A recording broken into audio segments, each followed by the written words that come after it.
La Cafetera es un programa de radio que se financia gracias a las aportaciones de los oyentes. Si te gusta el periodismo que defiende y sientes que te acompaña, hazte mecenas y ayúdanos. Infórmate en radiocable.com/mecenas. Buenos días, Resistencia, María, Fer. Bueno, este fin de semana acabo de renovar mis votos con la Cafetera y eso me hace profundamente feliz. No hay más hermoso poliamor que el que vivo con ustedes. Así que bueno, firme siempre a construir entre todos y pura fe. Un abrazo enorme, Cafetera. Los quiero.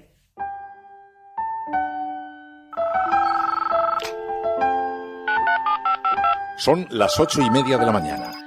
Las 7:30 en la Casa Museo de José Saramago, en Tías, Lanzarote. Buenos días, mundo.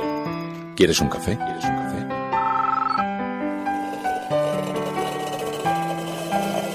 En el programa La Cafetera de Radio Cable.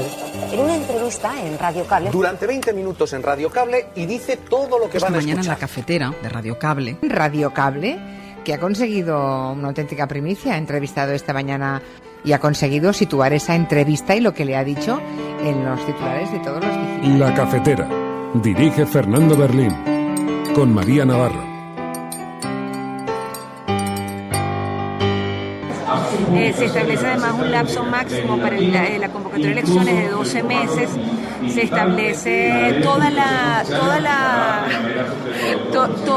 la forma en que constitucionalmente saldríamos entonces de la usurpación del proceso de transición hasta llegar al momento de nuestras elecciones libres.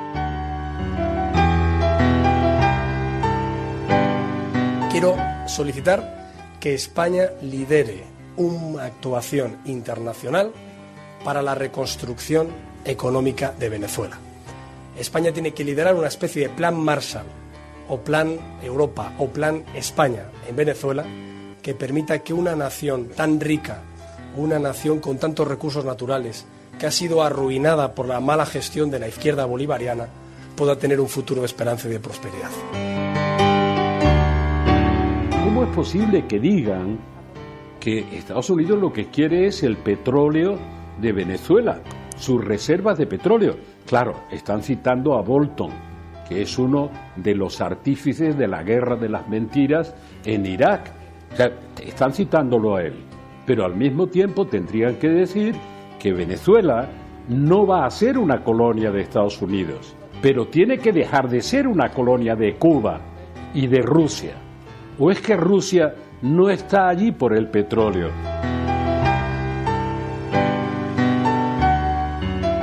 La mejor manera, como decía, de hacer cumplir, de hacer realidad el proyecto de combatir la desigualdad y generar bienestar, de recuperar derechos cercenados por la derecha aprovechando la crisis, porque no fue la crisis, fue la derecha la que nos arrebató derechos y la que cercenó nuestro estado del bienestar, es a través de los presupuestos generales del Estado más sociales de la historia de la democracia, que son estos que hemos presentado.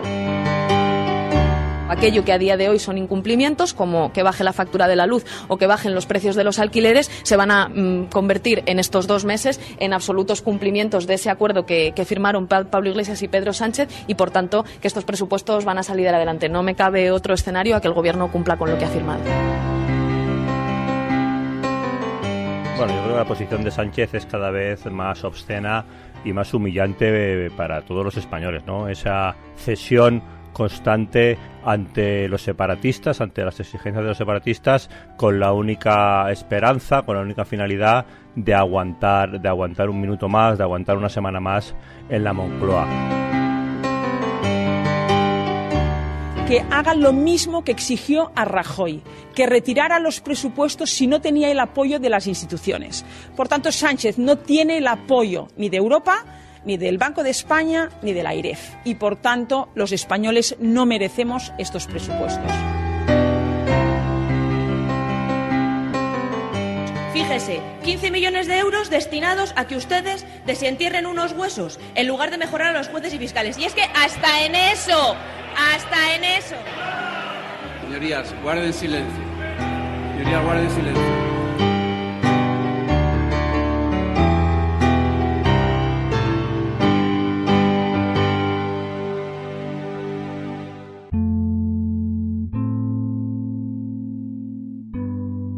Buenos días, cafetera. Ayer supimos que el gobierno de España acepta que en sus reuniones con los independentistas participe una figura externa a la que nadie sabe muy bien cómo llamar.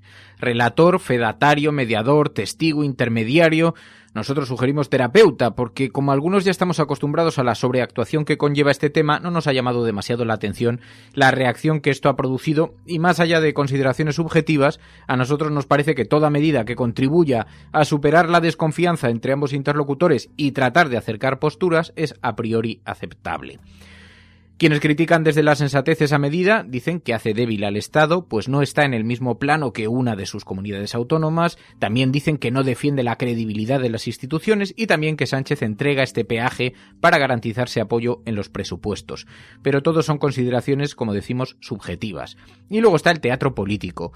Tanto el PP como Ciudadanos implosionaron en combustión interna y calificaron esto como puñalada, humillación intolerable, etcétera, etcétera. Y con el tono de exaltación al que nos tienen acostumbrados, en cierta prensa de Madrid, las críticas de los partidos opositores han sido acompañadas por titulares como Sánchez, rendición de Estado, la rendición de Sánchez o Sánchez humilla al Estado, y lo que nos preguntamos es ¿de dónde van a sacar la reserva si a Sánchez alguna vez se le ocurre de verdad rendirse ante algo? Porque con tanta sobreactuación el depósito de credibilidad se está quedando seco. Poco después de saberse esto, Torra dio a conocer un documento que ha entregado al gobierno con algunas de las aspiraciones independentistas. Las hay poco novedosas, de recorrido imposible, como la autodeterminación o eliminar el mecanismo del 155, pero hay otras, sin embargo, que no suenan tan exageradas. El documento habla, por ejemplo, de la desfranquización, porque considera que pervive la influencia de la cultura franquista y señala que esto es incompatible con la plenitud democrática de España. Cosa que, a la vista de la reacción furibunda que ha provocado la salida del cuerpo de Franco del Valle de los Caídos y del despliegue nacional de banderas en los balcones, debería resultar por lo menos motivo para la reflexión. Pero sea como fuere, este es el panorama de nuestro pequeño país que grita mucho y ama tan poco. Pero que nadie se preocupe demasiado porque, como dijo Gaspar Melchor de Jovellanos, España es el país más fuerte del mundo. Los españoles llevan siglos intentando destruirlo y todavía no lo han conseguido. Esta es la apertura del programa de Radio La Cafetera de hoy, 6 de febrero de 2019. Si lo estás escuchando, eres La Resistencia y no estás sola.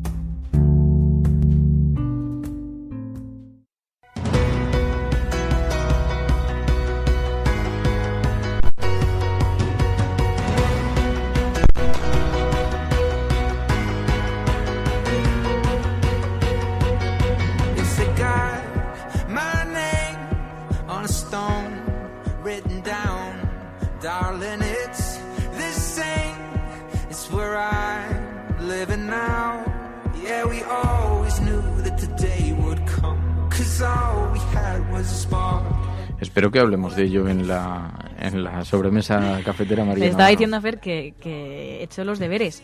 Porque ayer le puse deberes. Ayer me puso deberes, me llamó... ¿A qué hora me llamaste? Bueno, pues por la tarde y me dijiste, tienes que ver esto. No, por la tarde no, en plena noche. Porque me había dicho Ana Pastor que teníamos que ver Brexit, la película, que es extraordinaria. Está en HBO, ¿no? En HBO, me parece que es la plataforma que la ha difundido. Es una película sobre la campaña que siguió al anuncio del Brexit, la campaña del referéndum, y cómo los diferentes partidos políticos se pusieron de acuerdo para organizar una campaña publicitaria para conseguir sacar adelante sus posiciones.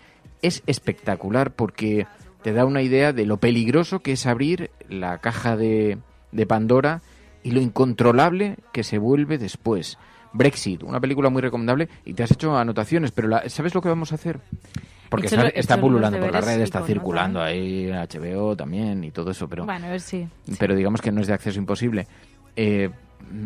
La vamos a recomendar como película para la semana siguiente. Esta semana ya tenemos una que habíamos señalado la semana pasada, Las uvas de la ira, a través de la cual vamos a poder contemplar cómo el capitalismo ideó mecanismos para camuflar a los responsables, digamos, las raíces del capitalismo, las raíces más próximas, más cercanas a nuestro tiempo. Y vamos a ver algunas conductas propias del capital que son muy interesantes y lo vamos a poder analizar aquí el viernes en el Videoforum. Pero la semana siguiente haremos sobre Brexit. Jo, qué susto, pensaba que ya tenía que ponerte una excusa de que se había comido los apuntes el perro, porque me lo había apuntado en las notas del móvil y estaba borrada la nota, pero ya la he recuperado. Así que nada, el perro ha devuelto los apuntes. Bueno, luego podemos hablar un poco de ella, lo podemos ver, pero dice Villasur, la he visto, luego os mando un No vamos a hacer audio. spoiler. Pero eso va a ser para la semana que viene. Vamos a hacer un gancho para que os enganchéis y la veáis. Eso, podemos hacer una pequeña... Ah, bueno, buenos días, que no he dicho buenos días. Buenos días, María.es. Buenos días, cafeteros. Luego en la sobremesa cafetera hablamos un poquito de Brexit, si os parece, pero sin profundizar demasiado para que podamos tratarla en un videoforum, porque merece un videoforum concreto y de hecho nos lo había sugerido Ana Pastor. Le podemos pedir incluso que se incorpore ella ese día y hacer una sección mixta entre el videoforum cafetero y Plata o Plomo, el mundo en series, porque realmente... Pregunta Ángel, ¿dónde se puede ver? En HBO. En HBO, en plataformas de pago en HBO. Ya he visto que estaba circulando por toda la red de todas maneras, pero es tan extraordinariamente recomendable. Bueno, un saludo a Mamen, Mosqui, buenos días, Conde de Montecristo, José, Francisco, Andrea, Elena, a todas las personas que se incorporan a esta hora, a quienes pedimos que utilicen el siguiente hashtag, almohadilla la cafetera, pa' aquí, pa' allá. Almohadilla la cafetera, pa' aquí, pa' allá, con doble P, ambas. PP aquí, PP allá. Y ahora iremos desgranando el porqué de este hashtag, pero os pedimos que lo utilicéis hoy en las redes sociales, que participéis allí en Twitter para que podamos organizar así la conversación, porque esto es La Cafetera y si lo estás escuchando no estás sola.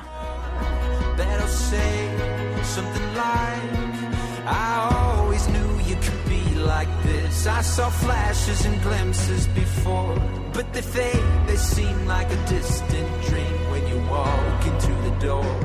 When I see you again on the gold street, standing next to me, I know I'm gonna see you again. Pero antes vamos a analizar las portadas de los periódicos porque, como sabéis, sirven de columna vertebral a este programa, nos sirven también para estructurar un poco la información, no tanto para ofrecer la aproximación que hacen a la actualidad los mismos, sino para estructurar las noticias que se han producido en las últimas horas. Y tenemos una noticia que hoy copa todas las portadas, a la que nos referíamos en el editorial.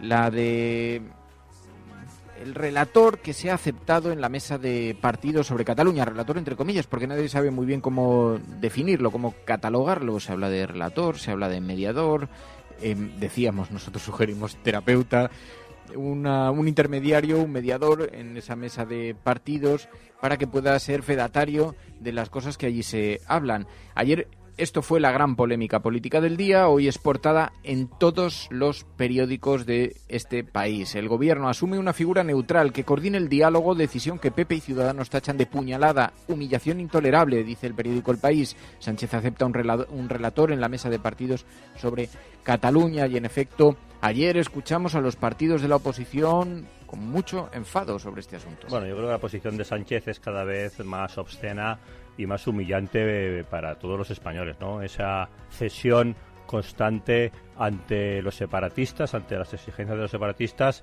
con la única esperanza, con la única finalidad de aguantar un minuto más, de aguantar una semana más en la Moncloa. Sánchez está vendiendo los intereses generales de los españoles, está vendiendo España a los separatistas simplemente por resistir, y esto pues es una cesión más. Nadie entiende que tenga que haber en una reunión entre el gobierno de España y una comunidad autónoma ni un mediador, ni un relator, ni nada parecido. Eso solamente da aire a los separatistas, da aire al relato de los separatistas, al relato del señor Torra Puigdemont, da aire al relato de los que quieren romper España, y Sánchez está sacrificando los intereses de España por sus ansias de poder, por sus ansias de permanecer en la Moncloa. Bueno, porque esta es una de las cuestiones de las que se acusa a Pedro Sánchez. Ya decíamos antes en la apertura del programa, en el editorial, que básicamente lo que se está diciendo es que elegir una figura, un mediador, lo único que hace es debilitar al Estado, puesto que se coloca en el mismo plano que una comunidad autónoma y que además, en todo caso, debilita la confianza en las instituciones porque se da por hecho que no se puede confiar en los interlocutores que están en la mesa, y además podría tratarse de una cesión de Pedro Sánchez para conseguir aprobar los presupuestos generales del Estado, para conseguir el apoyo. Fijaos la interpretación que dan hoy los medios de comunicación en la portada del ABC, que es titular de portada con un fotomontaje de Torra y Pedro Sánchez asomando por una grieta en alguna suerte de documento. Dice: la rendición de Sánchez, la amenaza de los secesionistas de tumbar los presupuestos y provocar un adelanto electoral surte efecto. El gobierno acepta que un mediador asista a sus reuniones con la Generalitat. Dice: Torra traiciona la reunión con el presidente y revela sus 21 exigencias: autodeterminación, cerrar la vía judicial, desterrar el 155. El documento está hoy en Internet. Resulta que Torra se lo había entregado a Pedro Sánchez hace ya algunas semanas, no lo habían hecho público, se había hablado de este documento, cuáles eran, digamos, las demandas de los independentistas, pero hay algunas, como digo, sobre las que la conversación es prácticamente imposible, mucho menos en este clima de confrontación, pero vemos, por ejemplo, el derecho a la autodeterminación, pero hay otro: investigar los abusos policiales contra Cataluña, no amenazar con el 155, poner fin a la complicidad de la policía y la justicia con la ultraderecha, debate sobre la monarquía, aislar al neofascismo. Algunas de las consideraciones tampoco son tan descabelladas, no son tan extraordinariamente raras en un país que se dice demócrata. Pero, en todo caso, para la derecha de este país es una gota más de gasolina en el incendio de Cataluña. Para el periódico El Mundo, Sánchez lo que ha hecho es humillar al Estado al aceptar un mediador con Torra. Dice el periódico El Mundo: cede a las exigencias de los separatistas, que le pasan una lista de personalidades internacionales. Torra filtra el documento que le dio en Barcelona, en el que se le pide el referéndum y abolir la monarquía, dice el periódico El Mundo en su portada. También, en una línea similar, el periódico La Razón, que hoy en su portada titula: Sánchez, rendición de Estado. Acepta el mediador que exigían los independentistas para salvar los presupuestos. Pone como única condición que el relator no tenga perfil internacional. Es verdad que se está hablando en estas horas de alguien de PNV, lo cual todavía genera más tensión entre los fantasmas del conservadurismo. ¿Te parece que comentemos un poco la fotografía elegida de La Razón? Sí. Es una foto, como muy oscura, ¿no? Desde abajo, como la fotografía es Tardá y Gabriel Rufián. Están en una rueda de prensa, pero el disparo ha sido efectuado con un flash que está colocado aparentemente en el suelo, y entonces eso proyecta sus sombras detrás. Está muy oscura la fotografía y la imagen que da pues es un poco de como villanos. Cuando te pones una linterna debajo de la barbilla y entonces cenital, lo que se conoce como y empiezas cenital. a contar pesadillas. Bueno, pues así es como los ¿Pero han tú proyectado. qué juegos de campamento has hecho? No. Sí, del villano, Sí. o sea, lo que es Belcebú, Satanás, Lucifer. Claro, pues esos son Tardá y Rufián en la portada de La Razón. Entonces han elegido esa foto, que es verdad, dice Tardá y Rufián ayer en el Congreso, donde aseguraron que mantendrán su veto a las cuentas de los socialistas, dice el periódico La Razón hoy en su portada, con esa imagen que dice María y que en efecto muestra pues una imagen tanto tétrica, oscura, de los dos representantes del independentismo en el Congreso de los Diputados. Pues, mientras tanto, el Partido Popular solicita a Sánchez que retire los presupuestos generales del Estado. Porque tienen unas cifras ficticias y engañosas. Y, por tanto, le solicitamos a Pedro Sánchez que haga lo mismo que exigió a Rajoy, que retirara los presupuestos si no tenía el apoyo de las instituciones. Por tanto, Sánchez no tiene el apoyo ni de Europa, ni del Banco de España, ni de la AIREF. Y, por tanto, los españoles no merecemos estos presupuestos. Eso decía Dolors Montserrat desde el Partido Popular. Le pide a Pedro Sánchez que retire los presupuestos. Bueno, el gran... A ver, para que salga por los dos ayer. Es que estaba leyendo vuestros comentarios, pero no estaban referidos al asunto. El gran tema es esta, la aparición de esa figura de intermediario, de mediador, de relator, según lo califica cada periódico de una manera, y que ha sido, digamos, calificado con palabras muy gruesas. Esto es el gran titular de hoy en las portadas de los periódicos, pero mientras tanto sigue todavía coleando la tensión en Venezuela. Siguen pasando los días.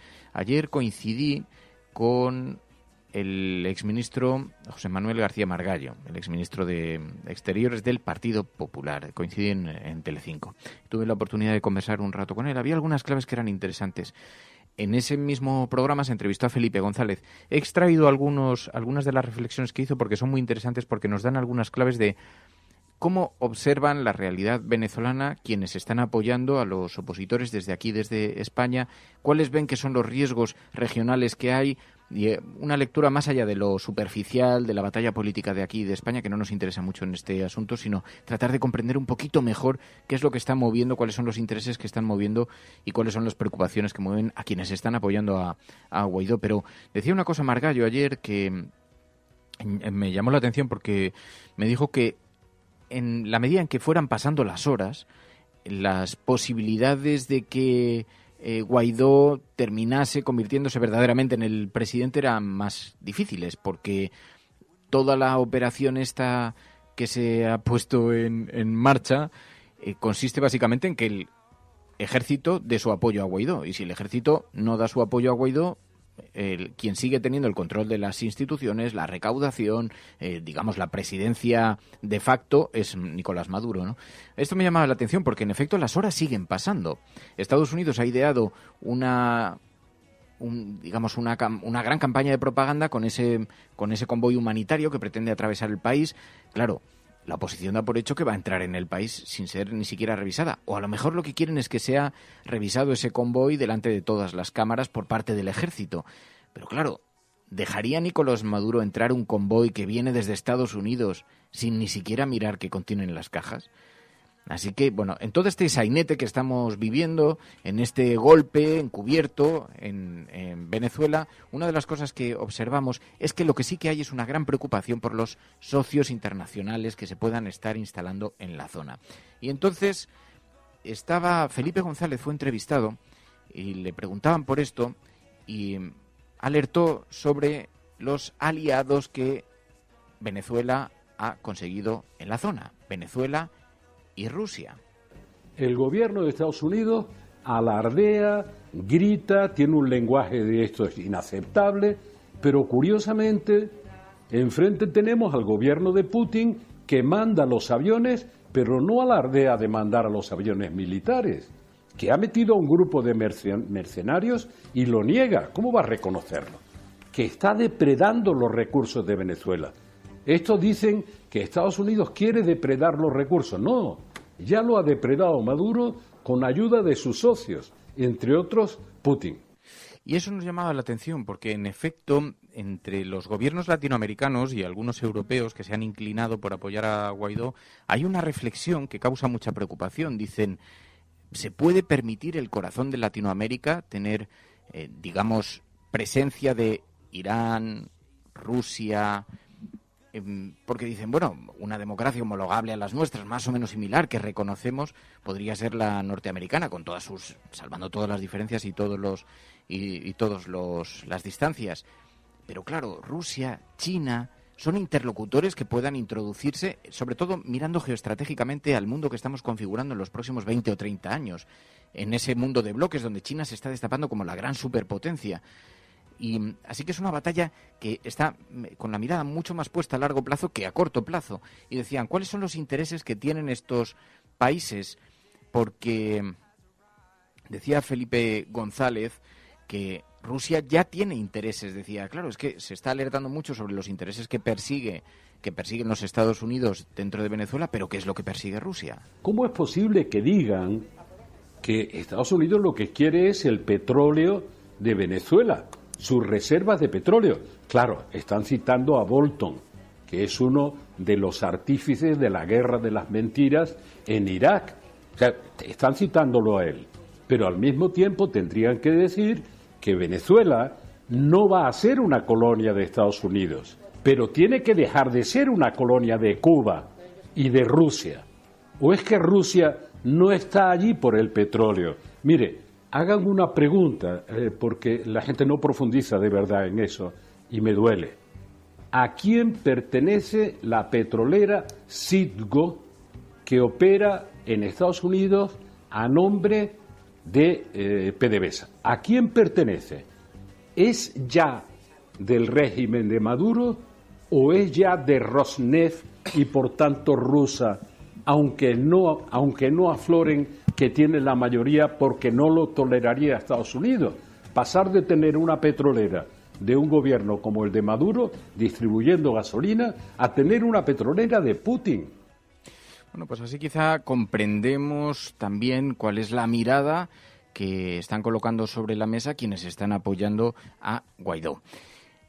Una última cosa que hemos extraído de esa conversación que nos pareció bastante relevante, que nos puede servir de ayuda. Uno de los intentos que se está tratando de hacer desde los países que han apoyado esta autoproclamación presidencial de Guaidó es intentar que no se internacionalice el conflicto venezolano, que no se hable de esta política de bloques, sino que se regionalice.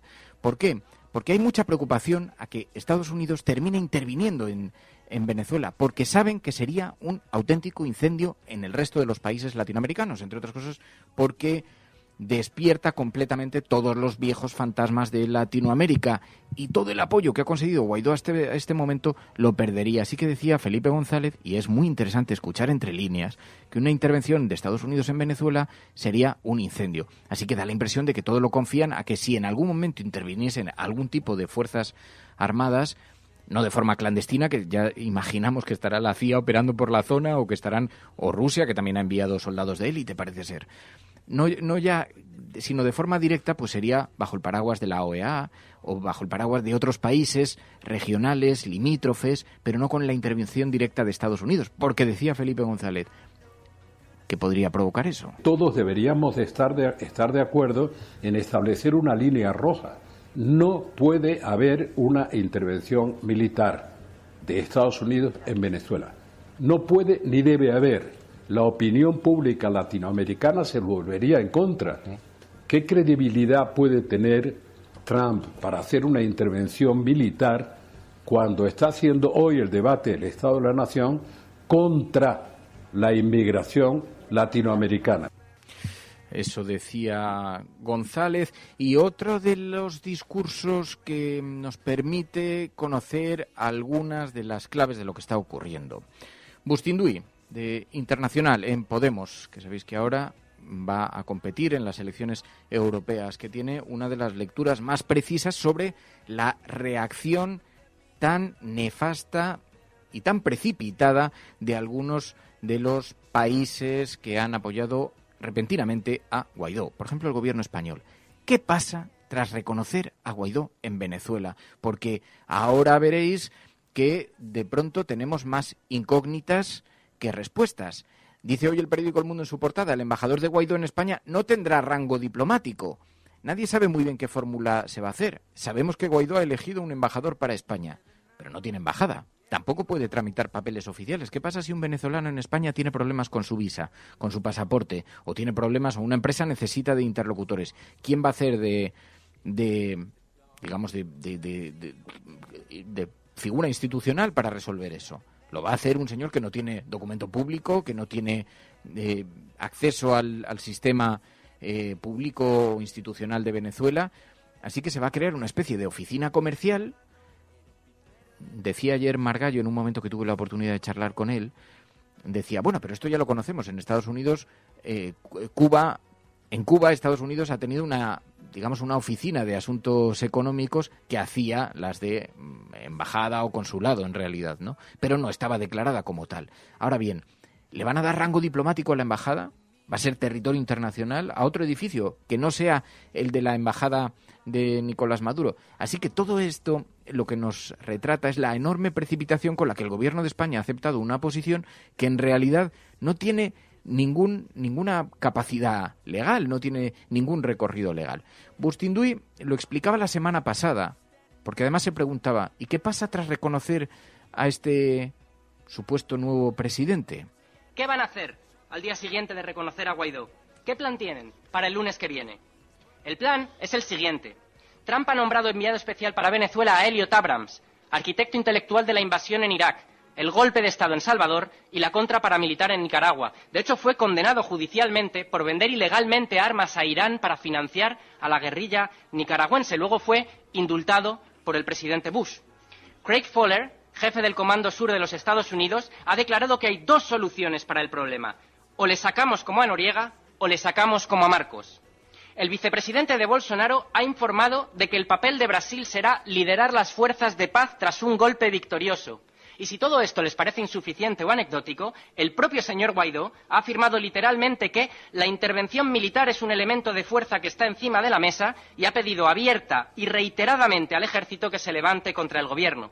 Así que este es el plan para el día siguiente: un golpe militar, una insurrección armada o una intervención extranjera. Si cualquiera de esas operaciones es parcial o fallida, existe el riesgo cierto y real de que haya una guerra civil en el país, guerra civil que van a pagar con su sangre el mismo pueblo venezolano al que ustedes dicen defender. Así que yo pregunto al Gobierno hoy en esta Diputación Permanente: ¿va el Gobierno de España a apoyar un golpe militar, una guerra o una intervención extranjera en Venezuela? ¿Lo va a apoyar la Unión Europea? Al señor Casado, que lleva meses denunciando un golpismo tan ubicuo como imaginario, le pregunto: ¿va a apoyar el señor Casado un golpe de Estado en Venezuela? ¿El señor Rivera va a apoyar una intervención militar extranjera? ¿Va a apoyar uno de los bandos de una guerra civil? Con toda rotundidad yo les digo: no puede llamarse demócrata quien apoye un golpe militar o una guerra en Venezuela. La única salida pacífica y democrática a la crisis que vive el país pasa por la negociación y el diálogo político entre las partes, como piden Uruguay, México, las Naciones Unidas y el Vaticano. Esa es la única posición legítima, legal y aceptable para nuestro país. Sumándose a esta operación de Trump para derrocar a un gobierno por la fuerza, España y la Unión Europea pierden su razón de ser y su lugar en el mundo. Así que este discurso ha tenido una gran repercusión, se ha vuelto muy viral en las redes sociales en las últimas horas, porque en efecto hay tres escenarios posibles. Uno, que el ejército decida renunciar al apoyo a Maduro y dar su apoyo a Guaidó. Dicen que las bases del ejército también son ciudadanos, están en dificultades económicas desde hace mucho tiempo y no parecería difícil. Pero, ¿qué va a pasar? Porque yo una pregunta que me hacía, y a la vista de los titulares y las cosas que han desencadenado realmente toda esta operación, claro, aquellos que se quejan de la persecución política y la cárcel de políticos allí en Venezuela, ¿acaso no es el mismo destino que tienen reservado para Nicolás Maduro? Así que entramos en un mundo de profundas contradicciones. Ayer vivimos cómo la Asamblea Nacional de Venezuela aprobaba su plan de transición. Es un plan que han desarrollado para poner en marcha, digamos, un sistema paralelo institucional y también para elegir cuándo será la convocatoria de elecciones. Sabéis que según la Constitución tenía que ser en un plazo de 30 días, porque el mismo mecanismo que ha permitido que Guaidó se autoproclame presidente tiene un límite de tiempo. Lo hace para convocar elecciones en 30 días. Ya han pasado 15. ¿Sabéis hasta cuándo han extendido el plazo? Se establece además un lapso máximo para la convocatoria de elecciones de 12 meses. Lapso máximo para la convocatoria de elecciones de 12 meses, dijo ayer María Hernández del Castillo en un vídeo que subió a las redes sociales desde la Asamblea de Venezuela, donde se estaba aprobando el Estatuto de la Transición, la ley para dar marco, dicen entre comillas, constitucional a la actuación de Guaidó y de la Asamblea en esa etapa del país. Así que, bueno, según la misma Constitución, el plazo de convocatoria de elecciones tenía que ser de 30 días. Ahora parece que la Constitución que han enarbolado para autoproclamar a Guaidó presidente del gobierno no se va a cumplir. Dicen que es que no se dan las condiciones, que hace falta un censo, que hace falta garantías, pero claro, puedes justificarle a la ciudadanía que la Constitución es Biblia para unos asuntos, pero es flexible para otros. Bueno, eso es lo que se refiere a la perspectiva, a la aproximación internacional de este asunto, porque también, como sabéis, luego hay una mirada un poquito más corta que se vuelve materia de batalla para el combate cuerpo a cuerpo aquí en la política nacional española. Es una mirada muy pequeña porque no está atendiendo a los enormes retos que plantea la geoestrategia mundial, que no sabemos exactamente cuáles son las alineaciones que se están produciendo ni el por qué. Sabemos que China, por ejemplo, es el principal acreedor de Venezuela, China, y el temor de Estados Unidos a que China sea instalada de facto en el corazón de Latinoamérica pesa en todo este debate. como pesa también la posición de Rusia, como pesa también las alineaciones con Irán en el corazón de Latinoamérica, en uno de los países que tiene mayores niveles de materias primas, de riqueza en materias primas, petróleo, la primera reserva mundial de oro, etcétera, etcétera, que ya hemos comentado en otras ocasiones. Así que se está jugando algo muy importante, pero aquí todos miran en el pequeño detalle, miran en las pequeñas refriegas de los partidos políticos españoles. Quiero solicitar que España lidere una actuación internacional para la reconstrucción económica de Venezuela.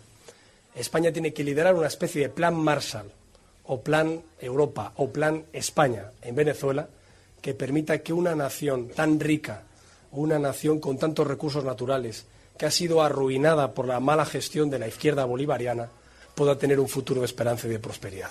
Ahí tiene que estar España liderando las inversiones de la Unión Europea, pero también liderando a otros países iberoamericanos y también norteamericanos, porque nadie mejor como nosotros para saber cómo puede Venezuela salir del abismo en el que el chavismo la ha metido desde hace ya más de una década. Bueno, lo que sabemos es que tanto Guaidó como el entorno, que han estado de visita en Estados Unidos antes de esta autoproclamación, implican a un país, una potencia como los Estados Unidos, y por lo tanto no se puede entender lo que está ocurriendo sin observar todos estos movimientos de geoestrategia internacional. Pero claro, hay un intento por regionalizar el conflicto, porque si se vuelve internacional el debate, empiezan las alineaciones de los países y no sabemos el destino de una conversación en esos términos, no sabemos las consecuencias, en qué podría desembocar. Por eso, y ayer lo escuchábamos, insisto, con atención, decía Felipe González, no, hay que regionalizar, porque no interesa, mucho menos al movimiento de Guaidó, a la Asamblea Nacional y a los opositores, que esto se internacionalice, porque entonces ya convertimos el debate en otra materia. Y uno de los obstáculos que tiene la ONU, he oído algunos de los comentarios de García Margallo, es que han llevado el tema al Consejo de Seguridad. Ya sabemos cuál es la composición del Consejo de Seguridad. Han escalado el conflicto a un conflicto global. En realidad el conflicto es de dimensión dramática venezolana y de dimensión regional. Y lo que deberíamos hacer entre todos es reconducirlos de nuevo a esa dimensión regional y darle a los actores regionales el máximo de protagonismo para evitar que se produzca este efecto. Eso decía González y, en efecto, esa es la mirada y la preocupación que existe ahora, porque podría, entre otras cosas, provocar un verdadero incendio en toda Latinoamérica y, por extensión, no se sabe con qué consecuencias en el resto de bloques de este pequeño planeta llamado Tierra. Estás escuchando La Cafetera. Only with love we can achieve peace. Oh, yes, I know it. All you will take the old wise away, and the winter will never forget. Only with love we can achieve peace. Oh, yes, I know it. Don't be afraid, 'cause love is the most sincere form. Bueno, pues así es como tenemos el panorama mundial y realmente da preocupación observarlo con unos profundísimos cambios que se están viviendo a nuestro alrededor y que estamos contemplando casi entre bostezos. Pero dentro de esos cambios también ocurren muchas cosas que no están en la realidad política y por eso en el programa tenemos el compromiso cada día de abrir un paréntesis para observar el mundo desde diferentes perspectivas. Y sabéis que hoy es miércoles. Y los miércoles hablamos de ciencia con Ainhoa Goñi. It's one small step for man, one giant leap for mankind. Lejos de su laboratorio, de sus estudios sobre la radioactividad, del radio que ella descubrió y que le dio fama, Marie Curie se lanza a la batalla menos conocida de su existencia. Han pasado 2 años desde que publicó su teoría especial de la gravedad y decide dar un paso más radical en la interpretación del universo. Una teoría general de la relatividad. En la época de Einstein, Isaac Newton era Dios. Es que han optado por construir la física usando las matemáticas que se habían... But now science offers a more convincing explanation. Y hoy además le hemos propuesto un tema a Ainhoa Goñi que, bueno, nos ha sugerido María Navarro. María Navarro han hecho lobby, además se está acercando el 8M y entonces está bien que introduzcamos, perdón, espera, ya. Es el gran complot. ¿Por qué las mujeres viven más que los hombres? Ajá. Parece que hay razones genéticas que se conocen, pero hay alguna que otra causa también. Ainhoa Goñi, buenos días. Buenos días, ¿cómo estáis? Resulta que no es una leyenda urbana. Las No, mujeres no, viven más que los hombres. Hay razones, hay algunas que tienen que ver con la genética, pero también hay otras razones, ¿no? Y hay razones también que es un tema que a ti te va a disgustar muchísimo, y es que el cerebro de los hombres envejece más rápido que el de las mujeres. El cerebro de los hombres, bueno, envejece mucho más rápido y no es y a lo mejor no es por el uso, ¿eh? No, es generalizado. Yo ya lo siento, es generalizado. Se ha hecho un estudio, ¿vale? Yo ya sabes que la ciencia es la ciencia, los resultados están ahí. Yo no me estoy metiendo con nadie y menos contigo, faltaría más. Pero en la Escuela de Medicina de la Universidad de Washington han hecho un estudio con más de 200 personas, voluntarios. Y además ha tenido una publicación muy importante en la revista de la Academia Nacional de Ciencias Americanas, ¿vale? Es una de estas revistas serias. Hicieron distintas pruebas, iban haciendo mediciones y además pues tomaron pruebas y medidas de imagen con tomografía de emisión de positrones. Total, lo que querían ver es a qué ritmo consumía el cerebro en este caso, o cualquier tipo de tejido, pero en este caso el cerebro, la energía. Bueno, pues se han dado cuenta que al final lo que pasa es que puede ser que esté relacionado con las hormonas, ¿vale? Eso sí que te suena, ¿verdad, Fernando? Tuviste una época, al menos con hormonas, ¿no? Sí, bueno, yo me sigo manteniendo. Sí, la adolescencia que te dura, sí, eso te iba a decir. Esa adolescencia que te dura, en tu caso igual sería... Que esa sobredosis hormonal no la he perdido.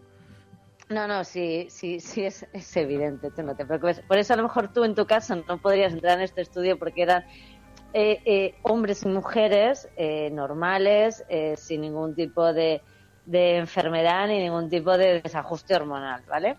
Pues en este caso es verdad que sí que han descubierto que de media las mujeres tienen el cerebro hasta 3,8 años más joven, digamos que lo que tendrían que tener si lo comparas con los hombres. Es muy curioso. Y es que creen que a lo mejor pues como que gasta muchísima energía en distintos periodos y podría ser además ya te digo, por las diferencias hormonales que tenemos, y que eso es lo que le hace, digamos, agotarse o envejecer muchísimo más rápido. A ver, ya sabíamos que el cerebro es distinto en los dos casos, ni mejor ni peor, distinto, sin más, que tiene pequeños detalles de morfología distinta y que funciona de una forma distinta. Pero es verdad que ver que se agota es muy interesante, sobre todo los investigadores que se ponen serios en esto, consideran que podría ser muy interesante para estudiar el declive cognitivo, ¿no?, que pasa con la edad. Evidentemente las enfermedades relacionadas con el envejecimiento, Alzheimer, Parkinson, cualquier tipo de deterioro cognitivo, pues es una de las dianas de muchos laboratorios de investigación en estos momentos, porque es hacia donde nos vamos, ¿no? La población envejece muchísimo más, la calidad de vida aumenta, o los años aumentan, pero bueno, han empezado a aparecer las enfermedades relacionadas con la edad que hay que cuidar. También te digo, es mejor por países, no ya el envejecimiento del cerebro, pero sí la supervivencia, porque es curiosísimo que se han ido mirando distintas teorías para ver por qué la mujer vivía más que el hombre. Y aparte yo creo que a veces porque somos menos cafres, que decían algunos, no, hombre, igual es que son muy brutos, cargan, hacen trabajos muy pesados, cogen cargas que no deberían, ¿no? Pero bueno, han ido mirando datos a lo largo de la historia y dicen que los datos no cambian tanto. O sea, que ahora se supone que los trabajos se han ido equiparando la parte, digamos, más física y se ha eliminado una parte física potente que los hombres ya no tienen que hacer. Pero las cifras siguen más o menos ahí. A ver, Fernando, lo normal es que el día que tú naciste, nacieron un montón de mujeres y un montón de hombres. Pues los hombres de media que nacisteis ese día vais a vivir 3 años menos. Ya pues, está. En general, un 5% menos. Que no me parece mal, me parece bien, pero te voy a decir que no siempre ha sido así, porque estoy viendo... Cierto, eso es cierto. Que ha habido un cambio, que no siempre las mujeres han vivido más que los hombres, que creo que a partir de 1880 cayeron mucho más rápido la mortalidad entre las mujeres, pero hasta 1880 más o menos tenían unas tasas de mortalidad que eran parecidas. Sí, exacto. Es verdad que es muy curioso, a partir de esos años que sí que se vio un cambio. De repente las mujeres empezaron a vivir mucho más que los hombres y antes no. También es verdad que va por países. Hay temas relacionados intrínsecamente con la mujer, como por ejemplo es el parto, que sigue suponiendo la muerte en muchos países del mundo en estos momentos todavía, porque se hacen condiciones precarias y evidentemente eso afecta a la mortalidad exclusivamente de las mujeres y además muchas veces de mujeres jóvenes, ¿no? Y también hay por países, porque en España pues estaría pues eso, cerca del 5%, que son 3 años, pero algunos países como por ejemplo Rusia, en la actualidad, de media, una mujer rusa vive 13 años más que un hombre. Es una pasada, son muchos años y es verdad que sí que lo achacan en este caso, por ejemplo, pues al estilo de vida, que es lo que se suele mirar en estos casos, pues hay más consumo de alcohol, hay más consumo de tabaco, ¿no? Y pues eso afecta evidentemente. Sí, entre los hombres. Eso hace que se produzcan enfermedades relacionadas. Es como lo que se hablaba a lo mejor hace muchísimos años, ¿no? Cuando no se habían tecnificado tanto las empresas, que el hombre por temas de fuerza hacía ciertos trabajos más físicos que al final te podía ocasionar daños, fracturas, etcétera, etcétera, que a la larga sí que te podían pues suponer, ¿no? una mortalidad anterior. Pero igualmente sí que es verdad que básicamente los trabajos en la actualidad son similares, son muy sedentarios y sí que es verdad que viene muchísimo relacionado, pues ya te digo, con el tema de bebida, con el tema del consumo de tabaco, etcétera, etcétera, más que a lo mejor de género, ¿no? Porque fíjate, 3 años frente de España, por ejemplo, más o menos de media frente a los 13 de Rusia, es un cambio muy, muy grande. Bueno, pues está colocado sobre la mesa las razones por las que las mujeres, entre otras cosas, pues tienen otra cualidad que las Total, hace... que yo te puedo resumir por si algún oyente se engancha ahora.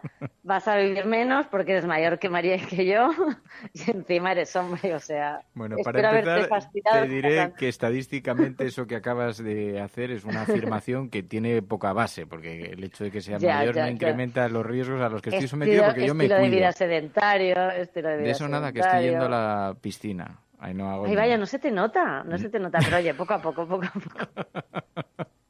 Estoy irreconocible, te lo prometo. ¿Sabes? Voy a la piscina, se me está poniendo tableta de chocolate en la barriga. Sí, serán las capas por el frío, ¿no? Son los jerseys que no nos hemos dado cuenta. No pasa nada, podemos esperar, si no hay prisa. Pero lo de la barriga es por otra cosa.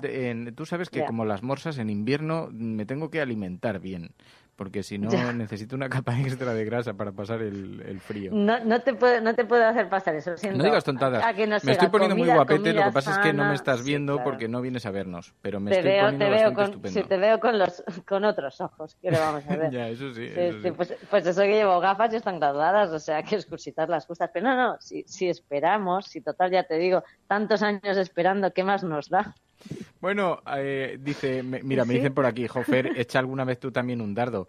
No, buscadora, yo soy un hombre de paz y además... no puede, pero si no puede. Es una experta en ciencia, en otras cosas tenemos más dudas, pero en otras materias podemos dejarlo pero bueno, la aceptamos como es. Ainhoa Goñi, gracias, de verdad. Un abrazo. Agenda cafetera. We will make America safe again. And yes, together we will make America great again. No puede estar de moda ser izquierdas, pues si es uno carca. Están todo el día con la guerra del abuelo, con las fosas de no sé quién. Aprovechen estos meses de gobierno Frankenstein para que no se pueda defender la libertad y la unión. Acosen a la gente estos meses. Es usted un provocador. El discurso que ha hecho usted aquí es más propio de un fascista que de un demócrata. No, hombre, no era instructora. No, hombre, no. Es que no tienes ni idea. Pero este no es momento ni de siglas ni de partidos políticos. El enemigo es Daesh, el terrorismo yihadista. Yes, we did. El cielo no se toma por consenso. El cielo se toma por asalto. Bienvenidos a la... Más allá de la agenda setting, está la agenda de los oyentes de la cafetera. Buenos días, cafetera. Parece como broma. Que es la única salida al problema territorial. Tu colaboración es importante. Ayúdanos retuiteando la dirección de este programa. Hagamos que se nos oiga. Hagamos que se nos conozca. Radiocable.com. qué debate ha surgido sobre mi barriga y sobre el grado de tolerancia a los ataques, pero en fin, ya habrá tiempo de hablar en la sobremesa cafetera, porque sabéis que con esta sintonía lo que se distingue es la agenda de la cafetera, esa agenda en la que vosotros ponéis, en donde vosotros ponéis los titulares frente a la gran agenda setting, María. Sí, precisamente, bueno, pues es algo que tiene que ver con la agenda setting, pero bueno, es un tema que quería destacar Juan Alex y nos decía, me ha puesto la bandera de Noruega en el perfil de Twitter. Dice, porque ese país acaba de dar un ejemplo de dignidad en esta Europa tan falta de ella. Y nos envía la información del 4 de febrero, de hace 2 días, de que Noruega no reconoce a Guaidó como presidente interino y pide diálogo. El gobierno noruego rechazó reconocer al líder de la Asamblea Nacional como presidente interino de Venezuela y pidió diálogo entre las partes y la celebración de nuevas elecciones. La ministra de Exteriores noruega dijo, Noruega tiene como tradición reconocer a estados, no a gobiernos. Pero sí que es verdad que resaltó que ha mostrado su apoyo a Guaidó como presidente elegido y legítimo de la Asamblea Nacional. Noruega, que no pertenece a la Unión Europea, se distancia así de la postura de países como Alemania, Francia, España y Reino Unido, así como de sus vecinos Suecia y Dinamarca, que reconocieron a Guaidó como presidente interino. La titular de Exteriores noruega señaló que su país mantiene el diálogo con las dos partes y les ha ofrecido ayuda en un proceso de este tipo cuando y si lo desean. Y luego, por otro lado, nos venimos a Madrid, porque el Partido Popular de Madrid, además, es protagonista por otro asunto. Iñaki González nos enviaba la información de que el Partido Popular de Madrid conocía que había amianto en el metro desde que entró a gobernar la Comunidad de Madrid, decía Iñaki González. Y nos enviaba la información del país.com, en el que aseguran que Metro ocultó durante más de 2 décadas la presencia de amianto en su red. La Comisión de Investigación de la Asamblea de Madrid sobre el asbesto recoge en sus conclusiones provisionales, a las que tenía acceso este medio de comunicación, que la empresa pública conoce el problema desde hace al menos 28 años. Desde 1991, Metro conocía la existencia de amianto en su red y de los riesgos para la salud de los trabajadores que acarrea. Esta es una de las conclusiones del dictamen provisional de la Comisión de Investigación de la Asamblea de Madrid sobre este mismo tema. Metro mantenía que descubrió en 2003 la presencia del material, pero la información recabada por la comisión evidencia que fue hace 28 años y que la compañía se lo ocultó a sus trabajadores con grave riesgo para ellos. Los sindicatos ya denunciaron que no les informaron hasta 2017, un año después de que diagnosticaran asbestosis a un trabajador. Ya hay 4 operarios con la afección reconocida y 2 han muerto. Explican en el informe que las informaciones sobre la presencia de amianto en Metro son de extrema gravedad y han causado alarma social. Unas conclusiones que se votan una a una el próximo viernes en la Cámara. Si estas se aprueban por parte de todos los grupos, menos el Partido Popular, pasarán a ser la posición de la Asamblea y podrían trasladarse a la Fiscalía para que inicie una investigación sobre este mismo tema. Y luego también nos hacíais llegar, varios de vosotros, una información que responde a la pregunta de en qué gastará la Iglesia los 270 millones recaudados del IRPF. El diario.es escribe sobre ello, dice que lo van a gastar en sueldos de curas, obispos y cuotas de la Seguridad Social. El dinero que recoge a través de la casilla de la renta se invierte en el mantenimiento de la estructura eclesial. Una pequeña parte va a Cáritas, 6 millones, y a 13, la televisión de los obispos, 13 TV. La única rendición de cuentas que hace la Iglesia del dinero público que recibe es una memoria que elabora los propios obispos y en la que hay partidas totalmente opacas. Lo que ganan con el cepillo, donativos por bodas, comuniones, funerales o bautizos, no se registra y no está sujeto a fiscalización, que es algo que deberíamos recordar. Y luego también, para terminar esta agenda cafetera, nos hemos ido hasta los últimos tuits, la última hora, que publica Elena Maleno en su perfil de Twitter. A las 7:17 de la mañana del día de hoy decía que hablaba de llamadas desesperadas desde una patera con 45 personas que se hunde frente a la ciudad de Tánger. La Marina marroquí ha llegado a la zona y solo deseamos que puedan rescatarlas a todas sanas y salvas. En torno a 2 horas después veíamos el tuit de que informaba de que acabamos, decía, de confirmar 2 desaparecidos en la patera que se hundía en el estrecho y recuerda Hoy se cumplen 5 años del Tarajal y el dolor en las fronteras que sigue siendo terrible. Y sobre esto mismo nos hemos ido a la información de esos 5 años de las muertes de Ceuta que ha hecho la sección de Desalambre del diario.es. Titula La justicia inicia ahora los primeros trámites para llamar a declarar a los testigos. Forzado por la Audiencia Provincial de Cádiz, el juzgado ceutí ha emitido una comisión rogatoria a Alemania para llamar a declarar a 2 supervivientes de las muertes del Tarajal.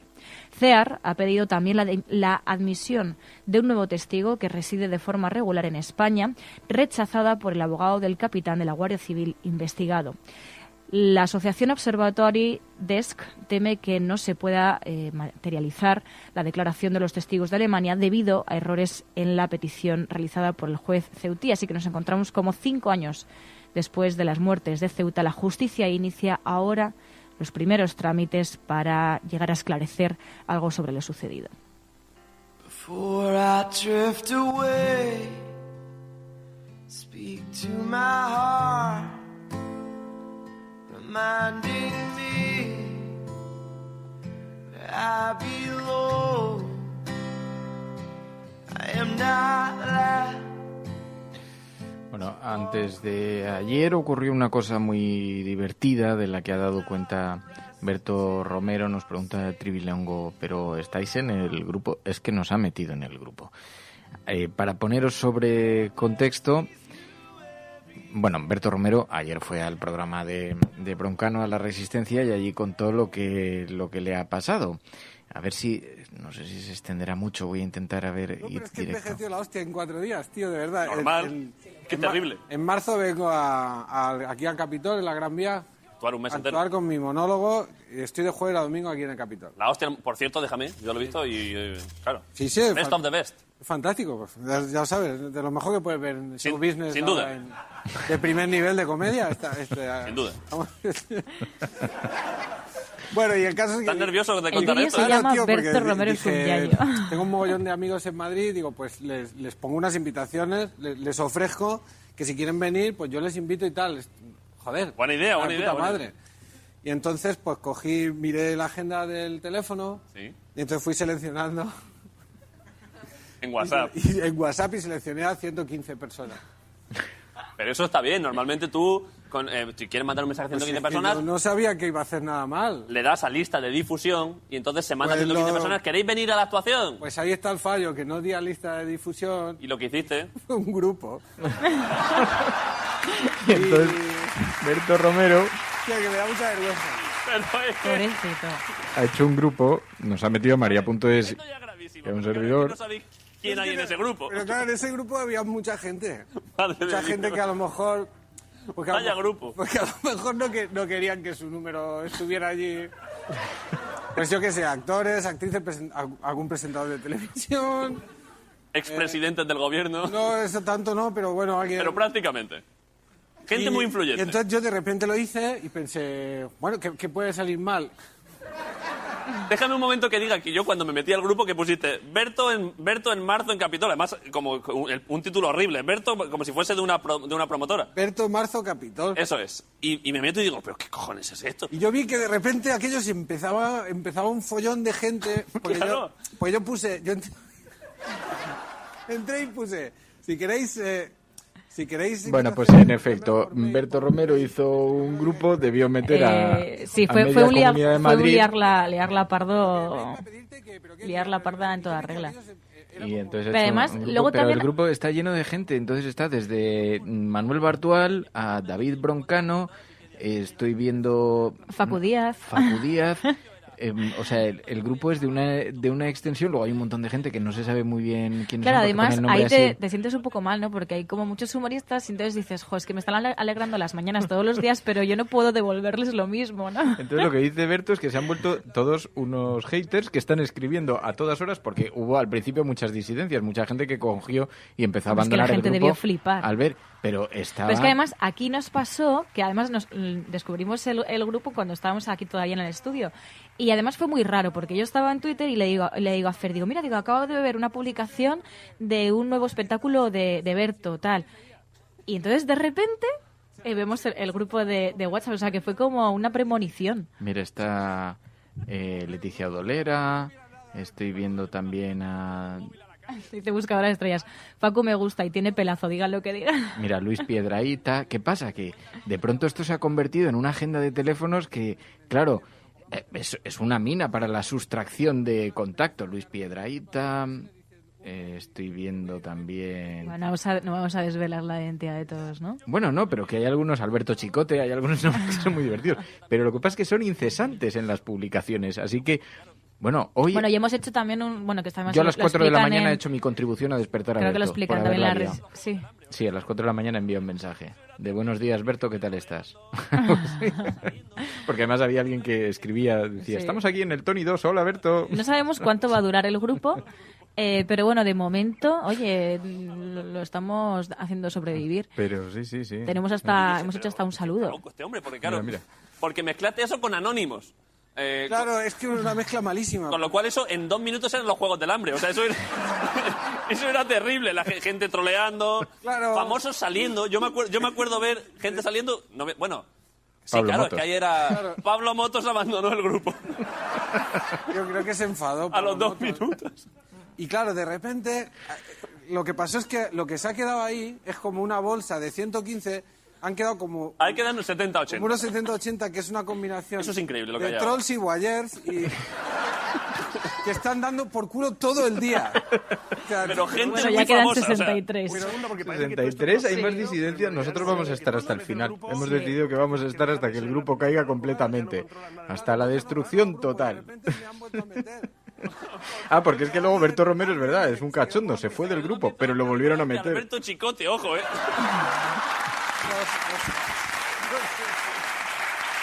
Y la gente... me acuerdo de la gente, Chicote, meta a Berto, Chicote. Entonces me han vuelto a meter y ya no me puedo salir porque si me salgo me vuelven a meter otra vez. Ya no tengo control sobre ese grupo. No, es terrible. Y se ha vuelto un puto infierno esto. Ese grupo yo... Al día siguiente estaba Castelo, eso pasó el viernes. El día siguiente, el día de los Goya, que estoy yo yendo a los Goya a hacer lo que hicimos...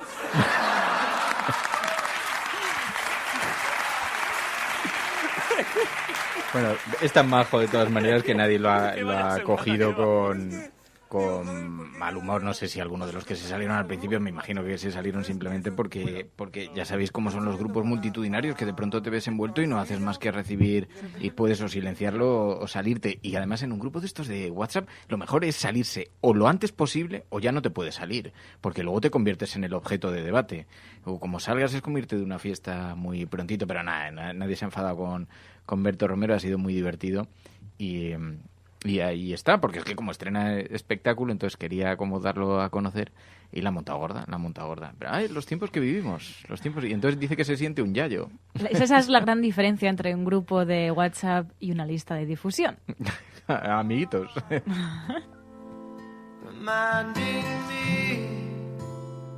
Bueno, pero está muy bien. Bueno, habíamos dicho que... Después de esto, ¿de qué se puede hablar? No, de Brexit, porque yo quería hacer un apunte sobre Brexit.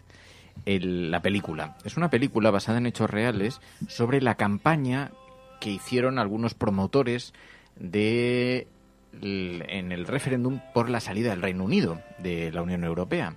Y entonces, ¿cómo se hizo esa campaña de propaganda, de publicidad? ¿Qué elementos se tocaron? ¿Qué sentimientos se buscaron? Cómo a través de las redes sociales, de Facebook, de Twitter, se captaron a numerosos desencantados con la política, cómo se llegó a ellos a través de diferentes campañas de publicidad hipersegmentándoles a través de juegos, y cómo eso consiguió que saliera adelante el Brexit, la salida del Reino Unido, que tiene consecuencias completamente inciertas para la sociedad, además de haber creado una profunda división dentro del propio Reino Unido.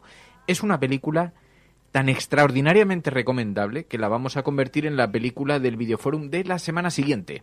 Ya sabéis que esta semana tenemos las uvas de la ira para comentar aquí, pero de verdad nos lo vais a agradecer porque se entienden muchas cosas y también supone una alerta para una vacuna para la irresponsabilidad, una alerta sobre la moral y lo que supone tocar ciertos sentimientos que sabes muy bien cómo los incendias, pero no sabes muy bien cómo se apagan. Y decían en la propia película que a veces hay cajas que abres que luego no eres capaz de cerrar, porque cuando agitas a las masas con ciertos sentimientos, luego tienes muy pocas probabilidades de conseguir frenarlo, ¿no? ¿Qué te pareció? ¿A ti te gustó? Sí, bueno, a pesar de que estuve hasta la 1 de la mañana. Claro, pero yo te lo dije a las 9, una claro, cosa así, pero, y tú te la pones a las 11. Bueno, pero a ver... Pues haberlo hecho cuando te llamé. Ya, pero también tengo vida. Vale, perdón, es verdad. Los que no tenemos vida... Llámame loca. Vale. No, O sea, yo recibo unas hostias en este programa, yo no he hecho nada. Yo soy un tío ahí pacífico, amoroso, lo único que... Perdón. Bueno. No, volviendo a lo del Brexit, que es una cosa ahí seria, a mí me gustó también un poco el análisis que hacía, ¿no? Y de cómo te explican cómo se maquina toda esa campaña que no surge de la nada, ¿no? Y me gustó una frase, y es que se alimentan de pozos de resentimiento, ¿no?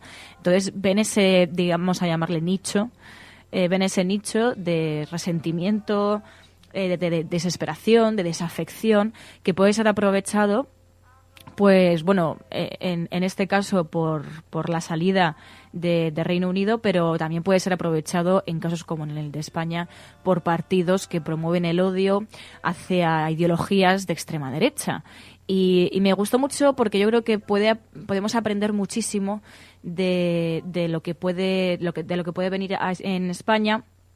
Y creo que además también para llegar a soluciones y a mejorar la vida de nuestro país, creo que tenemos que atender análisis como este, ¿no? A ver de dónde surgen los movimientos. Y bueno, en el caso de Vox, por ejemplo, desde Infolibre sí que están haciendo un trabajo, ¿no? de cuál es el origen de este partido, de cómo se financia, y yo creo que solamente a través de ese análisis podremos conocer qué piensa un votante de Vox y cómo podemos convencerle de lo contrario. Es muy interesante porque estas cuestiones a las que se refiere María quedan muy evidenciadas. Dice Escolástica, si nos hemos informado, si es una historia basada en hechos reales.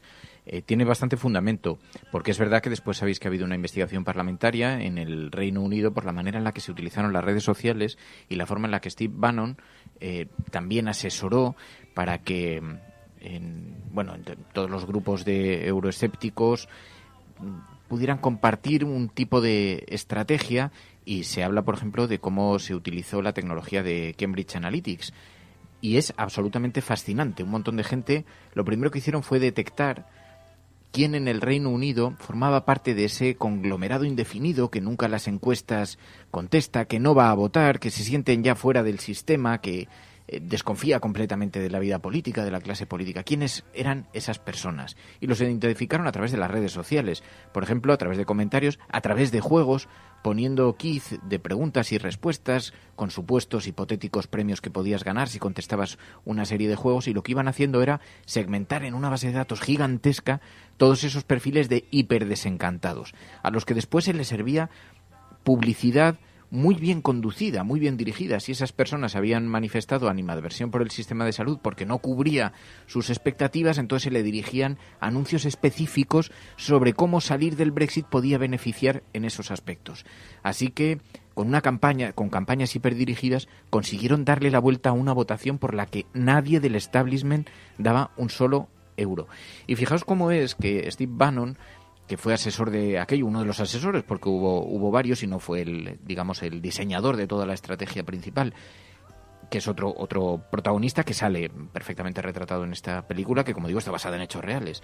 Pero es la misma estrategia que se utilizó en Estados Unidos, que inauguró Obama, detectando quiénes eran los perfiles de personas y dirigiendo publicidad muy segmentada para ellos, que utilizó después Donald Trump, identificando quiénes estaban fuera de los registros de las encuestas y quiénes formaban parte de esos desclasados de la política que nunca participan, y luego la manera de manipularlos a través de anuncios que muchas veces jugaban con medias verdades o directamente con mentiras. ¿Por qué es tan buena esta película? ¿Por qué es tan importante que la veamos en este programa?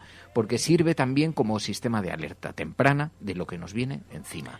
El manejo de las redes sociales, del discurso cuando es falso pero es sencillo, porque hay ideas principales que son muy fáciles de contar y que para explicar tendrías que matizar, para intentar contrarrestar, y ya la gente ya no las escucha.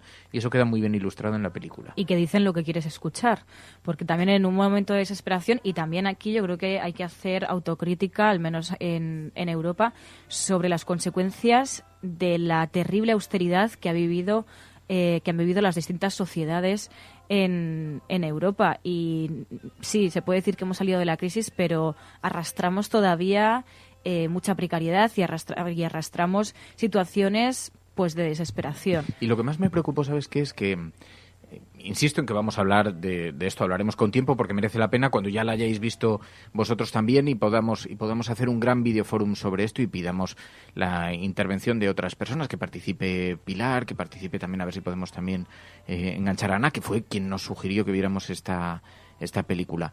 Pero lo que me preocupa es que retrata muy bien algo. El que diseña toda la campaña de propaganda y toda la estrategia de comunicación y todo el equipo de campaña para el salir de la Unión Europea, es un hombre que lo retratan en la película como alguien que está escuchando un rumor permanente. Y dice, si es que se escucha por todas partes, está bullendo, pero nadie más que yo lo oye.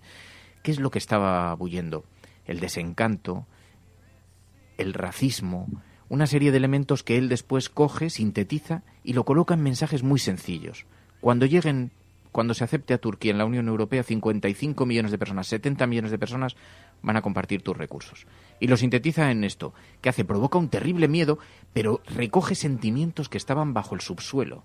Y eso es muy importante, porque cuando algunos se preguntan cómo es posible que haya surgido Vox, o los partidos ultras en el resto de Europa, porque están recogiendo sentimientos que los partidos empiezan a desatender porque no les dan importancia, pero están bullendo. Hay ciertas cosas que están en el ambiente. Lo que ha ocurrido en un montón de ciudades españolas, en un montón de ventanas con las banderas colocadas y que decíamos, hombre, no nos imaginábamos estos, pero está rugiendo en algún sitio en el subsuelo. Bueno, es el germen, la semilla de algo mucho más grave si no somos capaces de conocerlo, de vacunarnos y de contrarrestarlo, ¿no? Porque los riesgos de todo esto es que se abre una caja de Pandora que, insisto, que luego nadie sabe cómo cerrar. Bueno, y sobre todo porque yo creo que también es una consecuencia de que los principales partidos no hayan sabido dar una solución a una parte de la sociedad. Entonces, esa parte de la sociedad busca soluciones rápidas porque las necesitan con urgencia para mejorar sus vidas. Y por desgracia, pues estos partidos se aprovechan de ello. Pero no vamos a analizar mucho más porque si no vamos a tener nada que hablar. Pero este viernes, la película es Las uvas de la ira. Las uvas de la ira. Ya, por favor, podéis hacernos llegar los mensajes. También es una película fantástica porque retrata precisamente pues esas otras semillas, las que se fueron cultivando en el mundo del capital para llegar al sistema que hemos llegado, donde las responsabilidades quedan diluidas, y hay algunas escenas de esa película que merece la pena que repasemos en el programa. Lo vamos a hacer aquí en el videoforum, así que os pedimos Las uvas de la ira, que veáis esa película, que los que ya la hayáis visto, hemos visto que hay mucha gente que ya estaba diciéndonos la hemos visto, es una película absolutamente extraordinaria, pues que nos dejéis ya vuestros mensajes, porque retrata cosas como estas. Un día llegó un hombre. Tienes que reconocerlo, Muley. En una tierra así tan seca, el sistema de arriendo no funciona. Apenas se puede malvivir y menos sacar ganancia. Un solo hombre con un tractor puede cultivar 10 o 12 de estas fincas. Le pagáis un jornal y os quedáis con la cosecha. Sí, pero no podemos distraer ni un centavo de lo que tenemos ahora. Nuestros hijos no comen lo suficiente y están tan andrajosos que nos daría vergüenza ver a los hijos de otros bien vestidos. Yo no puedo hacer nada, solo cumplo órdenes. Me mandaron a deciros que estáis desahuciados. ¿Quiere decir que me echan de mi tierra? No hay por qué enfadarse conmigo, yo no tengo la culpa. Pues ¿quién la tiene? Ya sabes que el dueño de la tierra es la compañía Shaunilan. ¿Y quién es la compañía Shaunilan? No es nadie, es una compañía. Pero tienen un presidente. Tendrán a alguien que sepa para qué sirve un rifle, ¿verdad? Pero, hijo, ellos no tienen la culpa. El banco les dice lo que tienen que hacer. Muy bien. ¿Dónde está el banco? En Tulsa, pero no vas a resolver nada. Allí solo está el apoderado.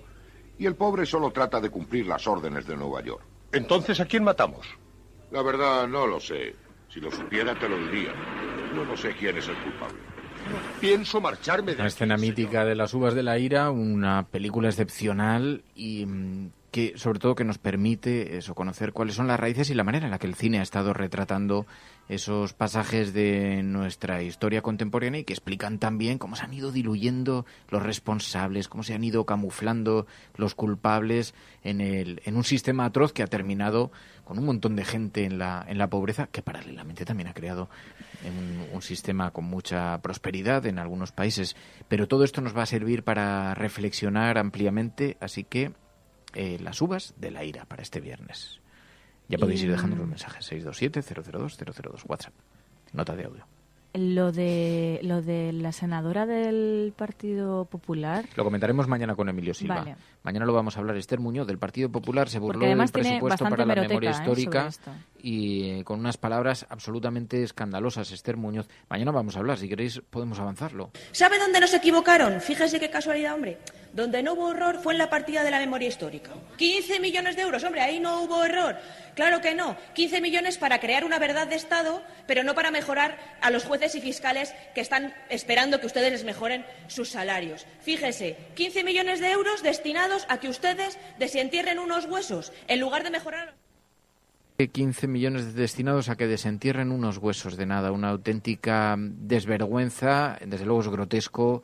Cientos de personas buscando a familiares, ya no solo denota una inhumanidad absoluta, un desprecio absoluto a las víctimas, a familiares, al resultado de la guerra civil, del franquismo, del golpe de Estado, del fascismo, sino que además una escasísima memoria, pero en fin, humanamente es vergonzoso. Mañana lo hablaremos aquí con Emilio Silva, fue abucheada por los senadores, y mañana podremos profundizar en qué es lo que le pasa a la sociedad española, que tiene esta raíz tan profunda ahogada en el franquismo y que a veces, con frecuencia, como en este caso, termina por emerger. Bueno, María.es, gracias.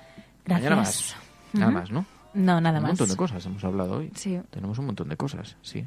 Berto, no te preocupes. Berto, no has pasa hecho nada. un gran grupo. Has hecho un gran grupo y a nosotros nos has hecho felices. Yo Sí. he conseguido el teléfono de Leticia Doleras y... Pues ya lo tenías. Pero, por ejemplo, había otros tantos que no.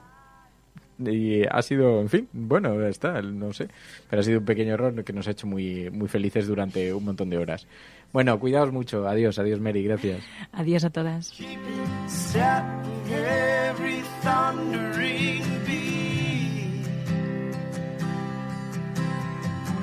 your mercies new every day, but I've had enough of my wandering.